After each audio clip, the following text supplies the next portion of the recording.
Welcome to the background. So nkhani iyeyi ineyo nakhala pansi lero ndikuganiza kuti kodi anthu amene amayendetsa dzikoli, anthu amene akuyendetsa zinthuzi, iwowo m'makwawomo like sakhala pansi kuganiza bwinobwino kuti kodi zinthu zomwe tikupangazi ndi mavuto amene tili nawo mu dziko muno zofunika ndi ziti, like saganiza kuganizira anthu mu dziko muno, because there is no way zizinenza zochititsa manyazi magayi amanyazi. Akuti amakra akufuna agule zipangizo za pa intaneti zofufuza anthu omwe akufalitsa nkhani zabodza. Zipangizozi ndi za $1.5 million yomwe ili 2.6 billion kwacha ku Malawi kuno.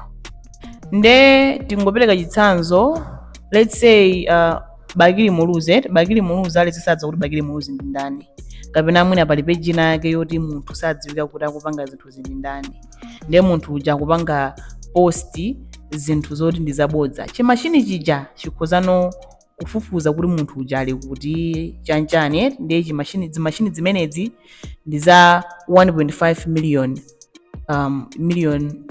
yomwe ili 2.6 billion kwacha. Nde zinthu zinazi magayizi, zinthuzi nde nzamanyazi. Do you even know how many people are suffering kumayo kuno?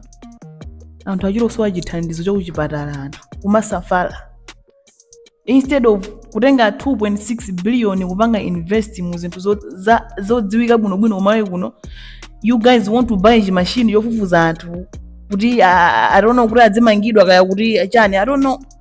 This is so embarrassing.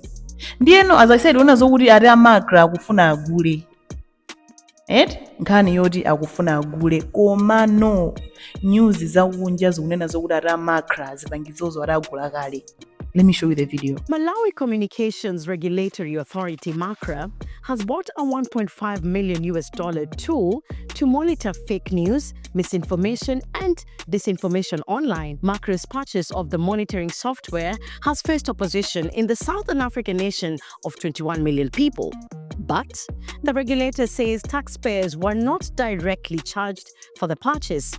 On Tuesday, January 21st, MACRA's Director General Daoud Elvin Suleiman told journalists in Malawi's capital Lilongwe that the tool, called Misinformation Trend Analysis Platform, will help Malawi raise trust in the digital space. Suleiman allayed fears of government spying on the citizens, saying MACRA will not regulate social media platforms.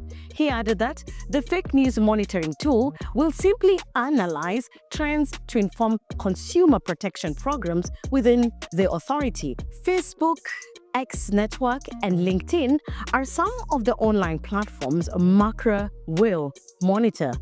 The regulators say the purchase of the fake news monitoring tool at $1.5 million has undergone all the procurement procedures. MACRA's Director General Suleiman said that in 2024, the regulator posted a profit of $13.5 billion Malawian kwacha, an equivalent of $7.8 million, and MACRA is therefore capable of buying the fake news monitoring tool without burdening taxpayers. In Malawi, a person found guilty of altering public communication with the aim of misleading consumers risks a fine of 2 million Malawian kwacha, which is an equivalent of $1,150 or imprisonment for 5 years. Recently, the Media Institute of South Africa, MISA, launched a news verification platform called iVerify with the aim of combating misinformation and disinformation, especially this year when Malawi will hold elections. Malawi's general elections is scheduled for September 16, 2025.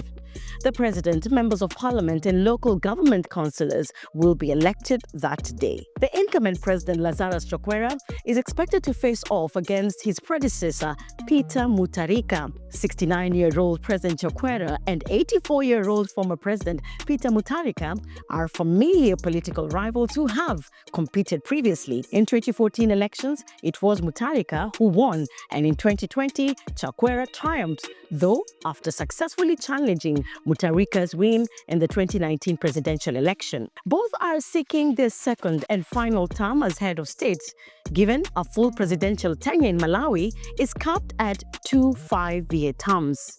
So which is which?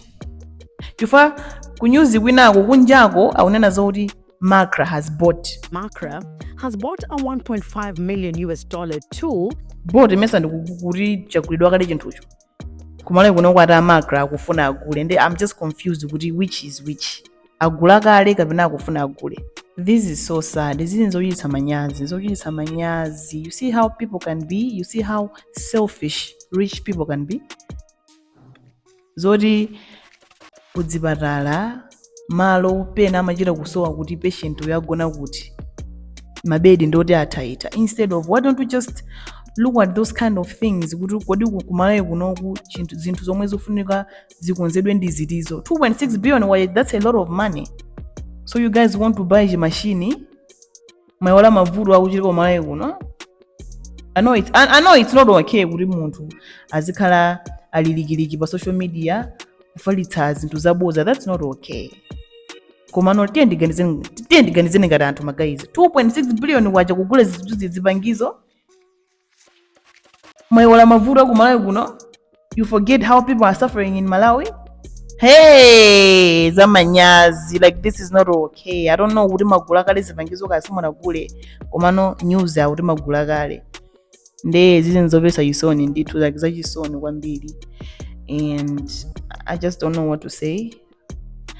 So guys, you tell me, what do you think about this? Do you think it's a good idea kapena it's not a good idea? Ine ndapeleka opinion yanga kunena zoti ndrama ya 2.6 billion wa ndrama yambiri yoti kumalawi kunoku ikoza kupangidwa invest mu zinthu, zinthu zaphindu komanso kuthandizanso mudzipatala muja, kuthandiza zinthu zambirimbiri ndithu. So tell me, what do you guys think about this? Do you think this is a good idea kapena ndi idea yopepera kwambiri? So I'll be waiting for your comments. Also, I'll be reading your comments. Thank you guys so much for watching this background. This is so embarrassing. Embarrassment. Oh. The Malawi Communications Regulatory Authority, MACRA, has bought a 1.5 million US dollar tool to monitor fake news, misinformation, and disinformation online. MACRA's purchase of the monitoring software has faced opposition in the Southern African nation of 21 million people. But the regulator says taxpayers were not directly charged for the purchase. On Tuesday, January 21st, MACRA's Director General Daoud Elvin Suleiman told journalists in Malawi's capital Lilongwe that the tool, called Misinformation Trend Analysis Platform,